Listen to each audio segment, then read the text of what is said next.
sans plus attendre, je vous présente nos deux intervenantes. Donc, nous avons le plaisir aujourd'hui d'avoir avec nous Dr Estelle Gerdou, qui est psycho-oncologue et psychothérapeute cognitivo-comportementale et clinicienne chercheuse à l'Institut du cancer de Montpellier. Donc, docteur. Bonjour à tous et à toutes. Et bon, je suis également avec Dr Waflar, oncologue médical à l'Institut Curie. Bonjour docteur. Bonjour à tous. Bonjour.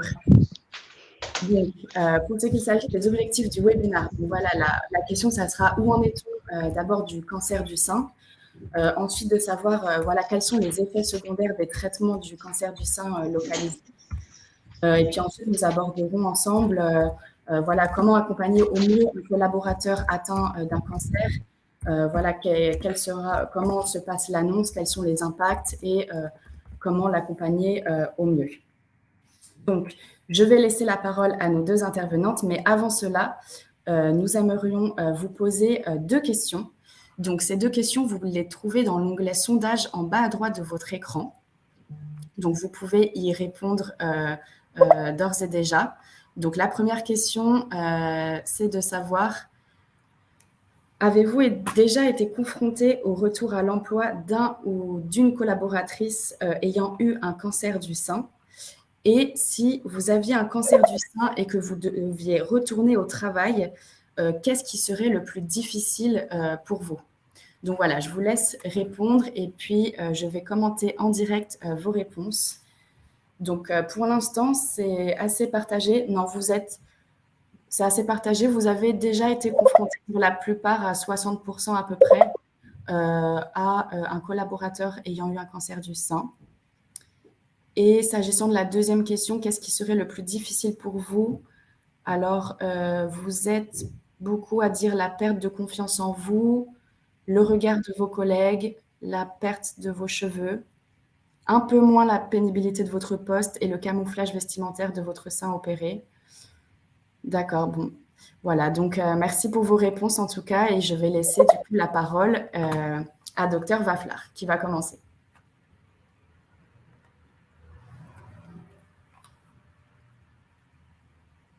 Docteur Waflar, on ne vous entend pas, votre micro est coupé. Désolée, j'avais coupé pour éviter les bruits parasites. Bonjour à tous, c'est un plaisir de voir autant de gens connectés, de personnes motivées pour comprendre un petit peu mieux le sujet. En quelques chiffres, le cancer du sein, c'est quand même 58 000 cancers du sein diagnostiqués par an. Ça représente 30% sur le nombre des cancers chez la femme. Il faut savoir qu'une femme sur 2 ou 3 aura un cancer du sein au cours de sa vie. Ce qui est important à savoir, c'est que nombre de patientes sont en âge de travailler, donc quasiment 50% des patientes atteintes de cancer du sein sont en âge de travailler et sont en activité au moment du diagnostic. Ce qui est assez effrayant, c'est de voir ce qui se passe dans les années suivant l'annonce de la maladie. Donc, dans les 2 ans après l'annonce, on a un tiers des patientes qui a perdu son emploi ou qui l'a quitté. Et à 5 ans, il y en a encore 1 sur 5 qui n'a pas pu reprendre son travail ou qui a pu reprendre, mais qui a une baisse de revenus très conséquente. C'est des chiffres qui sont quand même qui interrogent et qui nous remettent en question, nous, médecins, sur le lien qu'on a avec la ville et avec les médecins du travail notamment, pour permettre de réinsérer le plus tôt possible et le plus progressivement possible ces patientes-là. Parce que la reprise de l'emploi fait partie du traitement et fait partie de la bonne tolérance des traitements.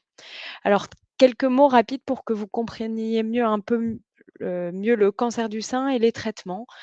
Les facteurs de risque, ce sont donc l'âge, le sexe féminin, des prédispositions génétiques. Il y a 5 à 10% des patientes qui ont un cancer du sein d'origine héréditaire et des facteurs de risque tels que le tabac, l'alcool et le surpoids sont de mieux en mieux connus, ainsi que bien sûr les traitements hormonaux comme la pilule ou le traitement hormonal qu'on peut donner chez les patientes ménopausées pour diminuer l'effet des bouffées de chaleur.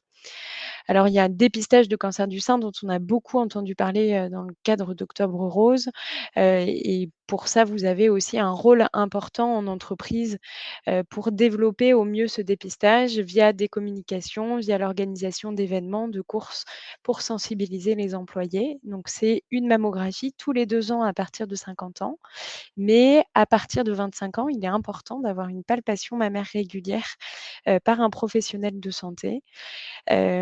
Et il faut savoir que 50 des patientes qui peuvent avoir accès au dépistage ne sont pas allées faire leur mammographie de dépistage. Donc encore une fois, on a beaucoup de boulot, à faire sur le dépistage. Alors il faut, pour mieux comprendre les patientes, enfin les employées qui reprennent le travail, comprendre par quoi elles sont passées. On a un peu 3 types de cancers du sein. C'est assez spécifique, mais on a des cancers qu'on appelle hormonodépendants, c'est-à-dire qu'on retrouve des récepteurs aux hormones à la surface des cellules. Chez ces patientes-là, on va pouvoir donner un traitement qu'on appelle l'hormonothérapie, et j'y reviendrai plus tard. Et c'est souvent ces patientes-là qui reprennent le travail, elles ont de l'hormonothérapie, un comprimé tous les jours. Ça semble rien, c'est pas visible de l'extérieur et pourtant ça entraîne beaucoup d'effets secondaires qui peuvent impacter le retour à l'emploi. Mais le plus gros des traitements, c'est bien sûr ce qu'on a en tête quand on pense au mot cancer, c'est la chimiothérapie qui va, pour une grande majorité des cancers du sein, encadrer la chirurgie. Le but de la chimiothérapie, c'est qu'on va injecter un produit qui va aller partout dans l'organisme, dont l'objectif est de détruire les cellules qui sont en train de se multiplier plus rapidement. Donc c'est une des caractéristiques du cancer du sein. Cette chimiothérapie, on la fait soit avant la chirurgie, l'objectif c'est de diminuer la masse du cancer du sein pour faciliter la chirurgie, soit après. Dans les 2 cas, la chimiothérapie, elle va partout et elle va détruire les cellules cancéreuses au niveau du sein, mais également ailleurs, si jamais il y a des cellules qui sont parties du cancer du sein et allaient se cacher, entre guillemets, à d'autres endroits. L'objectif étant de limiter le risque de récidive, donc d'apparition d'une rechute et d'apparition de ce qu'on appelle des métastases. Les métastases, ce sont des cellules du cancer du sein qui sont allées se cacher à distance dans d'autres endroits. Et donc, on voit sur le schéma que vous avez un petit peu en bas. Donc, on fait les traitements, ça permet de détruire toutes les cellules. Et parfois, il y a des cellules cancéreuses qui réapparaissent. Et donc, l'objectif de toute cette séquence de traitement, c'est d'éviter cette rechute-là. On décide les traitements suite à plein de facteurs, mais globalement, ce que vous devez savoir, c'est que la grosse séquence de traitement, c'est la chimio, la chirurgie, la radiothérapie, et ça dure globalement 8 mois de traitement. 8 mois de traitement, puis l'hormonothérapie. Certaines patientes continuent à travailler pendant toute la séquence de traitement. Alors, elles nous disent que c'est pour garder un équilibre et parce qu'elles en ont besoin, pour rester dans la vie active, pour continuer à se sentir utiles. Et donc, c'est primordial de connaître un peu les effets secondaires de ces traitements-là pour savoir comment adapter leur poste de travail. Alors, les effets secondaires de la chimiothérapie, on les connaît, on entend parler de la chimiothérapie. Hem, pour les chimiothérapies du cancer du sein, malheureusement, à l'heure actuelle, elles font globalement quasiment toutes perdre les cheveux. Donc, c'est ce qu'on appelle l'alopécie. Ça arrive dans les 2 semaines après le début de la chimiothérapie, et ça revient 1 mois après la fin de la chimiothérapie. Ça fait baisser les globules, donc ça expose à un risque infectieux. On a peu de globules blancs, pas globules blanches, pardon, pour se défendre contre les infections. Et donc, c'est des patients chez qui on pourrait conseiller de favoriser le télétravail afin d'éviter de venir sur un environnement de travail avec beaucoup de monde ou de devoir prendre les transports en commun parfois un peu bondés, et donc d'exposer ces patientes-là à ce risque. Ça peut entraîner des nausées qui sont surtout les quelques jours après la chimiothérapie, et donc c'est pour ça que souvent en discussion avec le médecin du travail, ce qu'on conseille, c'est un arrêt séquentiel. Donc c'est 1 semaine après chaque séance de chimiothérapie qui leur permet de reprendre le travail pendant 2 semaines. Donc elles travaillent parfois 2 semaines sur 3. Et puis d'autres effets spécifiques, un peu, plus spécifiques de la chimiothérapie. Alors, ce qui est important à connaître pour vous, c'est quels sont les effets qui vont persister, même à distance de la chimiothérapie. À quoi vont être confrontées ces patientes-là lors de leur reprise à l'emploi? Donc, il faut savoir que 40 des patientes ont encore de l'alopécie, donc une perte de cheveux dans les 6 mois à 3 ans qui suivent la chimiothérapie, et pour 1 à 5 des patientes, il persiste une alopécie complète, donc un crâne chauve pour 5 des patients, ce qui est, quand même très difficile à vivre et on peut, facilement se mettre à la place de ces patientes-là.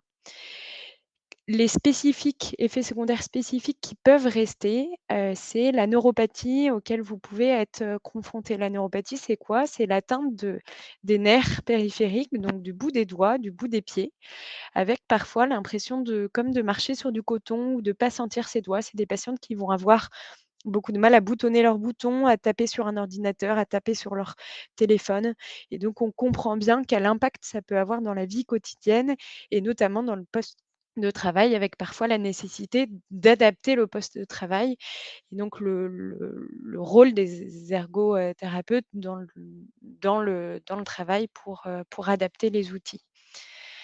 Les effets secondaires de la chirurgie, alors on a en tête des patientes qui ont le gros bras. Le gros bras, c'est quoi? C'est lié à un curage axillaire, donc les chirurgiens retirent tous les ganglions qui se trouvent dans le creux du bras.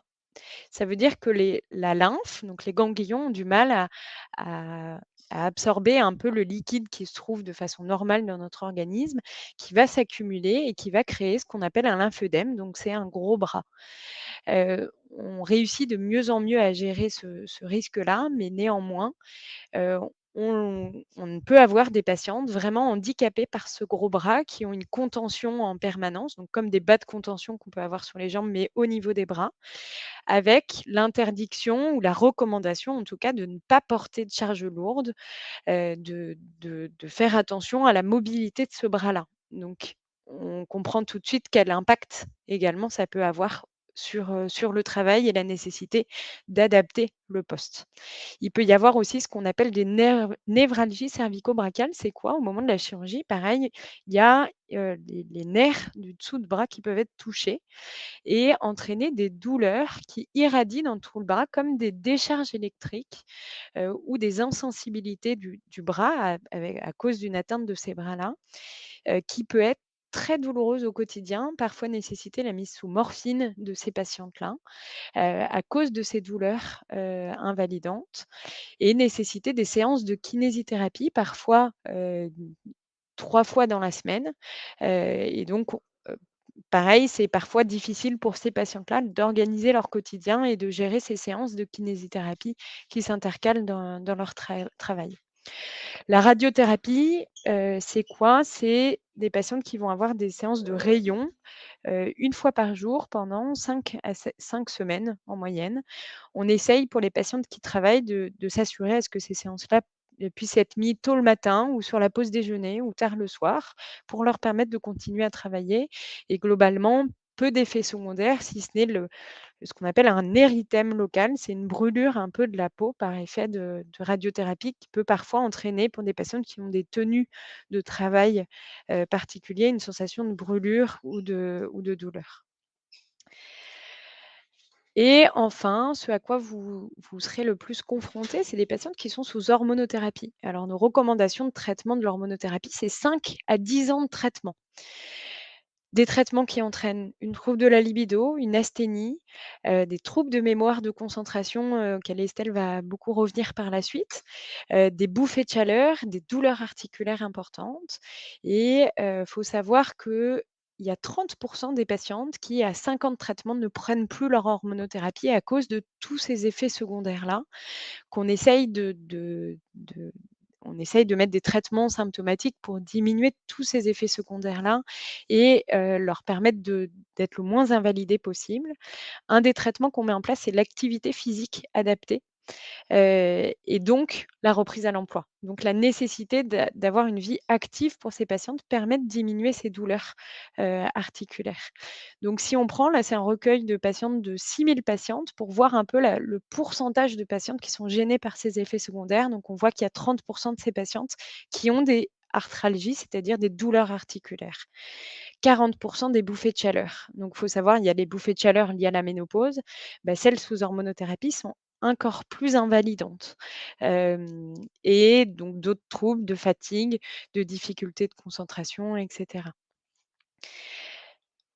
L'effet secondaire le plus gênant au quotidien pour cette patiente, donc c'est les troubles musculo-squelettiques, donc des difficultés de mobilité, comme des courbatures permanentes, des difficultés, à la mobilisation quand elle se lève. Alors c'est expliqué par quoi? C'est expliqué que l'hormonothérapie va en fait diminuer le seuil de la douleur. Quelque chose, une pointe de stylo sur notre main qui habituellement ne nous aurait pas fait mal, bah là, à cause de l'hormonothérapie, la douleur est majorée et donc des patientes qui sont beaucoup plus sensibles aux moindres symptômes, douloureux. Comment on traite ça? Bah, des traitements de la douleur, recentrer, décentrer la douleur, réadapter à l'effort, faire de la kinésithérapie et adapter le poste de travail pour éviter des positions douloureuses ou des gestes répétés qui accentueraient ces douleurs articulaires-là. Et je laisse, la parole à Estelle, pour la suite. Merci Pauline et merci à tous et à toutes. Donc je poursuis un peu dans l'idée de ce qui se passe, du côté des séquelles neuropsychologiques à court terme, à long terme. Ben, bien sûr, comme vous vous en doutez, si vous l'avez vécu ou dans vos proches, ou dans vos collaborateurs, c'est vraiment un séisme, un tsunami, émotionnel et c'est aussi pour ça, que l'espoir, il a fonction de canaliser, l'angoisse. C'est un tsunami pour la personne qui le vit, mais aussi pour, toute sa cellule familiale, tous ses projets de vie. En fait, il y a tout qui est remis en question à ce moment-là.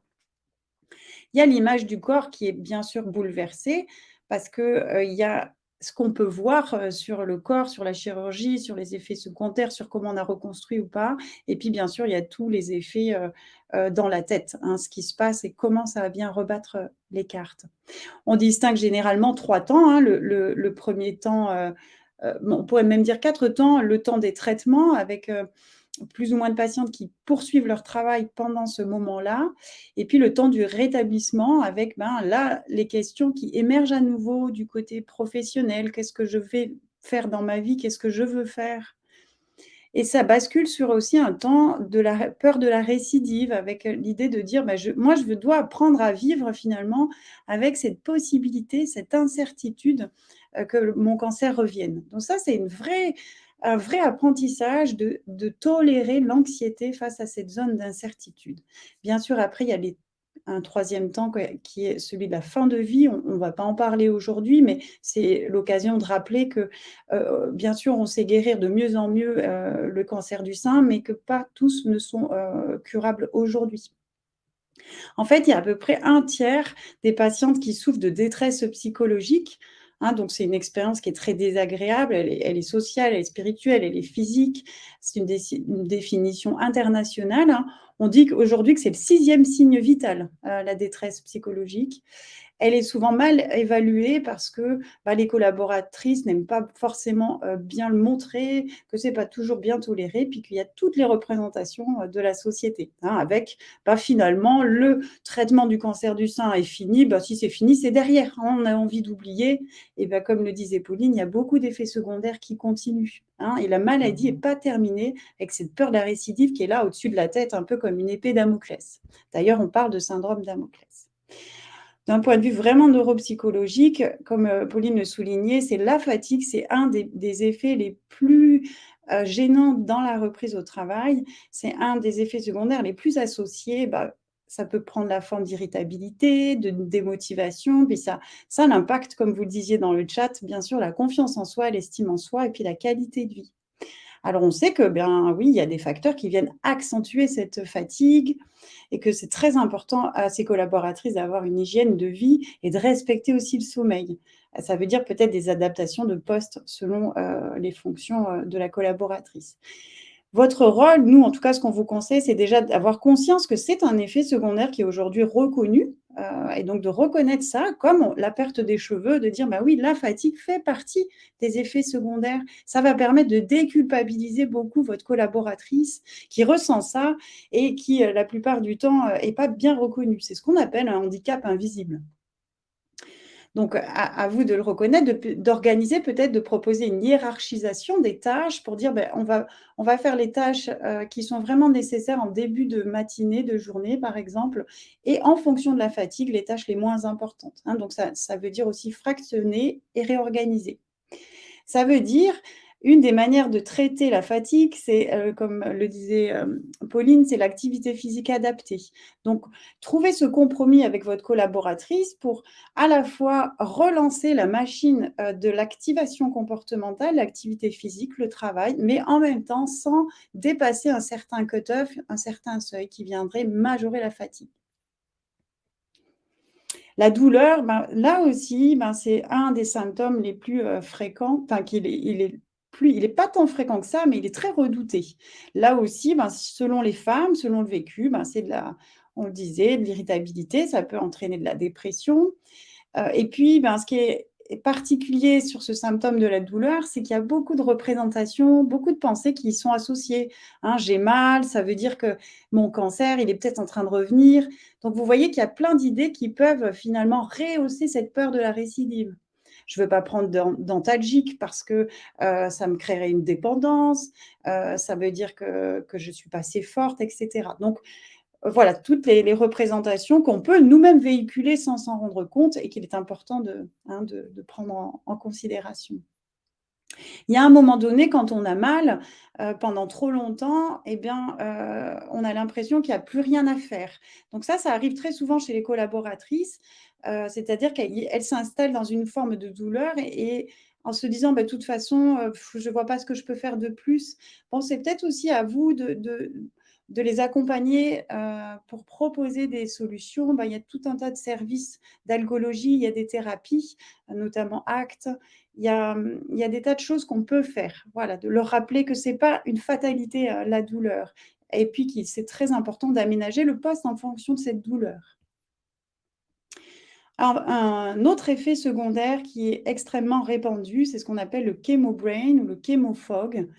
C'est-à-dire, c'est l'impact, cognitif, c'est-à-dire sur la concentration, la mémoire, le langage, qui résulte à la fois de la chimiothérapie, à la fois, de la radiothérapie éventuellement et de l'hormonothérapie. C'est un vrai effet secondaire là aussi, qui va venir entretenir des cercles vicieux. C'est-à-dire que la collaboratrice va déjà avoir peur de reprendre le travail, mais elle sent qu'elle a moins de concentration et comme elle a moins de concentration, ben ça vient rajouter son anxiété. Comme elle est anxieuse, ça mange de la concentration. Donc c'est un cercle vicieux, qui peut s'installer, d'autant si elle n'a pas de support du côté RH. Alors, ben, ce fameux chemobrain, il se caractérise par le domaine qui touche et puis surtout, bah, dans quelle mesure ça va gêner la patiente, à quelle fréquence. Alors voilà des petits exemples de phrases, de plaintes que vous pouvez entendre qui me semblent intéressantes à repérer chez vos collaboratrices pour dire: «Ah là, elle est peut-être en train de parler d'un chemobrain». Donc par exemple, bah: «J'arrive plus à faire 2 phrases sans chercher mes mots, je lis». Alors là, il y a tout un tas de gens parmi vous qui sont en train de se dire: «Mon Dieu, mais moi aussi ça me le fait». Donc oui, oui, c'est normal, ça le fait aussi dans d'autres situations. Je lis un livre, je dois revenir sans cesse avant, je raccroche le téléphone, je ne sais plus l'horaire de la réunion, j'entre dans une pièce, mais je ne sais pas ce que je venais y chercher. Quand je suis dans une conversation, je perds le fil, «Excusez-moi, vous étiez en train de dire quoi? Oh là là, je sens que quand on me donne 2 tâches en même temps, on me téléphone et je suis en train de faire ça, j'arrive plus à suivre. Oh puis je suis devenue lente et puis, bah, j'ai l'impression d'avoir la tête dans le coton, la tête dans le brouillard et puis bon, finalement, j'ai pas très envie de sortir avec les collègues ou d'aller à telle réunion parce que ça me rend nerveuse, anxieuse». Et comme je vous disais, ben, si je suis anxieuse, j'ai moins de concentration, je fais des erreurs et ça me rend encore plus anxieuse et hop, c'est un petit peu le cercle vicieux. Donc ce chemobrain, il touche la concentration, la mémorisation, la fatigabilité et la mémoire, du futur qu'on appelle la mémoire prospective. Hein, c'est celle qui nous permet de dire, bah, à la fin du webinaire, j'ai une réunion, je dois aller chercher mes enfants, je dois éteindre le four, dans 40 minutes. Voilà, c'est cette mémoire-là. Alors, ce qui se passe dans la vraie vie, c'est quoi? C'est que la plupart du temps, quand une patiente, revient au travail ou dans sa famille, les gens sont très bien intentionnés et bienveillants, hein, et puis, peuvent avoir des petites phrases du type: «Bah oui, ça m'arrive aussi, hein, moi aussi j'arrive pas à trouver mes mots, moi aussi quand je rentre dans une pièce, je sais plus ce que je venais y chercher». ou d'autres phrases du type bah, ça va, vous êtes trop angoissé. Allez, il faut vous changer les idées maintenant. Je caricature à peine. Hein. Ah ben, réjouissez-vous. Enfin, de quoi vous devriez être heureuse là. Vous êtes en rémission, vous êtes guérie. De quoi vous plaignez-vous? Ça en entend beaucoup aussi. Ou alors, ben oui, ben peut-être, tu sais, tu es peut-être en train de faire une dépression là, tu as consulté, tu veux pas un antidépresseur, voilà. Donc, ce qui se passe, c'est que dans un quart des cas, il y a une minimisation de la plainte de la patiente.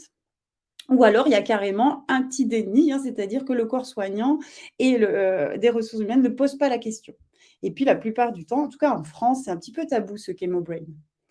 Donc, bah, là aussi, on vous invite à… Oui, ça peut être quelqu'un qui dit également, je vois dans le chat, oui, ben oui, c'est un petit cancer du sein, là. Alors, donc, il n'y a pas lieu d'avoir des gros effets secondaires quand on a eu un petit cancer.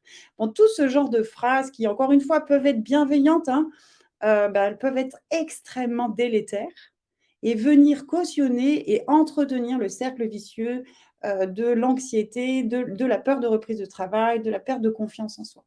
Donc, si vous légitimez cette plainte, déjà, ça va être une manière de l'accueillir.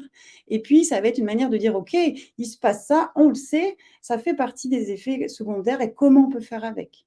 Par exemple, vous pouvez envoyer la patiente faire un bilan neuropsychologique, vous pouvez travailler avec des ergots également.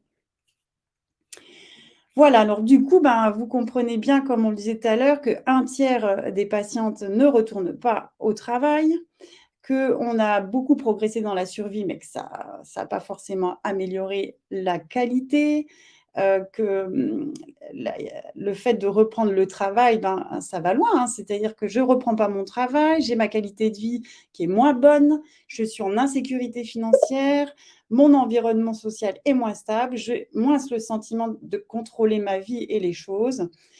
Et puis finalement, ça peut augmenter la mortalité. Ça va jusque-là dans certaines études. Au contraire, un retour à l'emploi après un cancer du sein, ça veut dire je fonctionne mieux au niveau social, je suis plus en sécurité financière, j'ai une meilleure santé, une meilleure estime de soi, et ça augmente les chances, enfin, on doit augmenter cette proportion-là. Hein, c'est vraiment important. Je sais que vous êtes convaincus, et oui, le médecin du travail est une aide précieuse dans tout ça.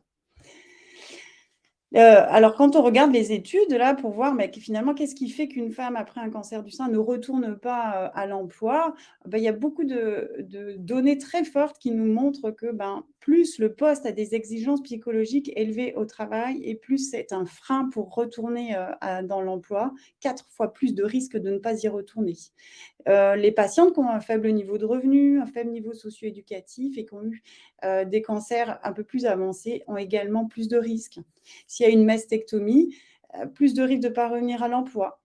Et puis, toutes celles qui ont des exigences physiques, il y a pas mal de données, alors elles sont un peu moins fortes, mais elles sont là, montrent qu'on a moins de risques. Ce qui est intéressant, c'est qu'on voit que la taille de la tumeur, par exemple, elle n'a aucun rapport avec le risque de revenir au travail ou pas. L'âge non plus. Docteur, j'ai une petite question dans le chat de Meredith qui me demande qu'entendez-vous par exigence psychologique? Oui, alors exigence psychologique, ça veut dire ce sont tous les postes qui nécessitent à la fois soit des responsabilités importantes, soit de la flexibilité importante, soit une grande latitude dans la planification de ces tâches. Par exemple, plutôt les postes de type cadre, où il y a un niveau d'engagement, de stress, et puis une gestion des horaires qui est propre et personnelle. C'est ce qu'on appelle… D'accord, Par merci. exemple, les ressources humaines, en effet, ça fait un haut niveau d'exigence. Alors concrètement, comment les accompagner? Comme on disait, je crois Pauline, peut-être… Ouais, c'était moi sur celle-là. Alors, comment les accompagner? Vous êtes des partenaires qui sont indispensables pour accompagner les patientes, que ce soit vous, les médecins du travail.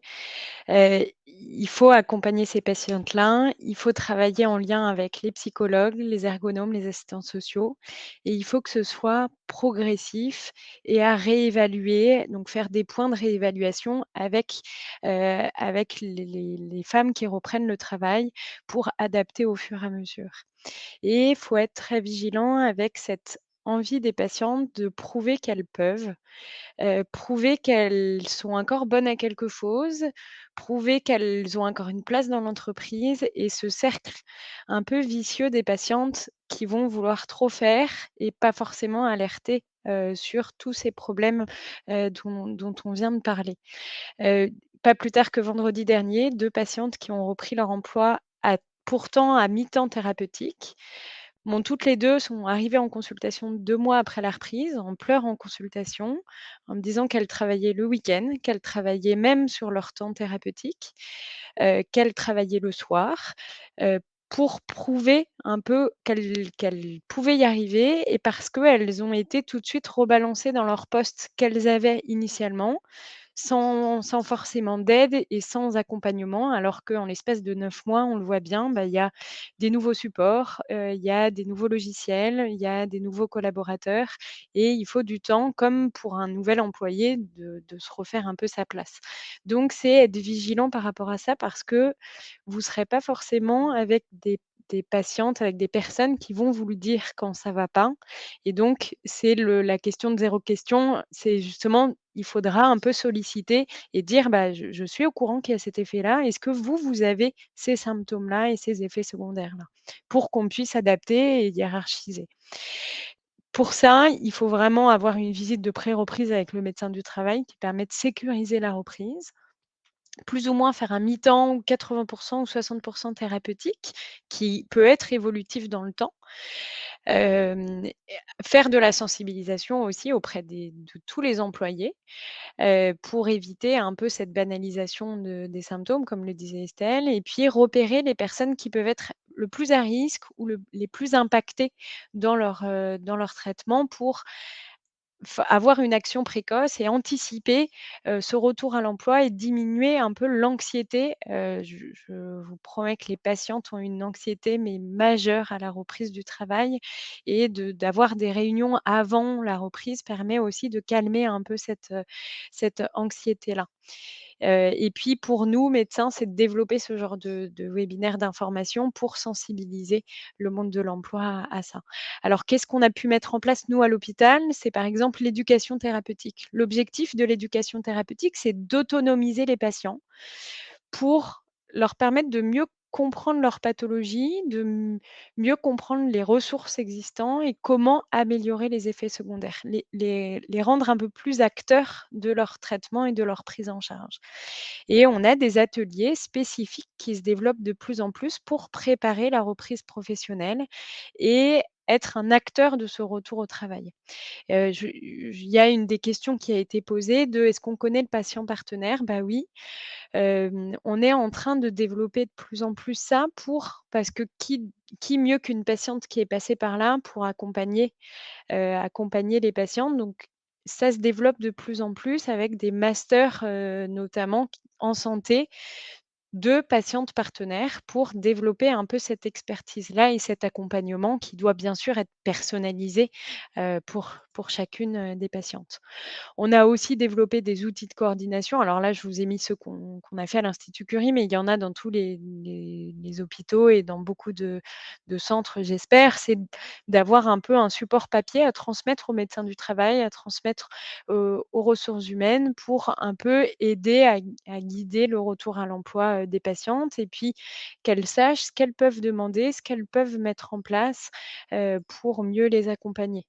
Et bien sûr, il y a des ressources en ville qui existent. Alors, il y a beaucoup d'associations de patientes qui existent, qu'on transmet, à nos patientes en cours de traitement et en fin de traitement pour les accompagner, que ce soit des réseaux sociaux de patientes, pris en charge pour le cancer du sein, d'activités sportives. Il y a une personne qui a parlé dans le chat de la Camille, c'est une des ressources qu'on peut être amené à solliciter. La Ligue contre le cancer a mis en place des aides, pris en charge financièrement pour accompagner les patientes en soutien psychologique et nutritionnel et d'activité physique adaptée en post-traitement du cancer du sein. Donc, on adresse maintenant systématiquement les patientes en post-traitement à la Ligue contre le cancer pour les accompagner sur ces activités-là. Donc ne pas hésiter aussi à conseiller aux patientes des ressources qui existent en ville, de leur dire: «Bah, retournez-vous vers l'hôpital, ils ont des ressources pour vous accompagner en ville, même si vous n'avez pas de rendez-vous avec l'oncologue avant, plusieurs mois». Donc concrètement, on voulait finir, sur des grandes lignes, voilà, des idées. C'est de dire, plus tôt on parle du retour à l'emploi et mieux c'est, hein, que c'est quelque chose qui ne doit pas être tabou. Vous pouvez évidemment mettre en confiance votre collaboratrice, rassurer sur le maintien de son poste et ou les possibilités d'adapter, hein, de vraiment au regard des effets secondaires qu'on a évoqués.